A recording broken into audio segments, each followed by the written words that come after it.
forget.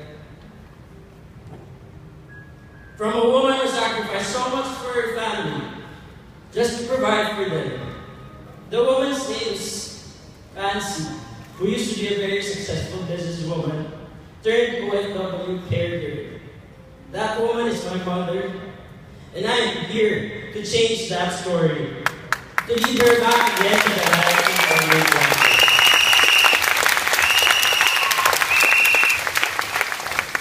My brother and I are blessed to have such hardworking parents.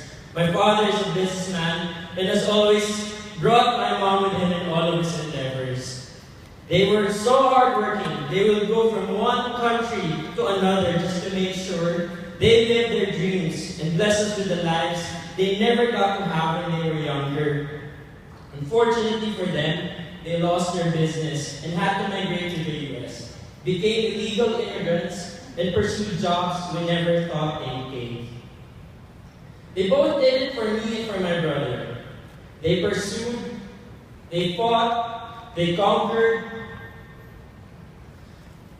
Because of their hard work, I was able to go to the US, studied hard to pursue my dream of becoming a filmmaker.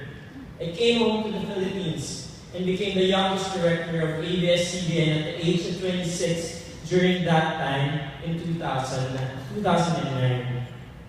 I have achieved one of my dreams. As a director in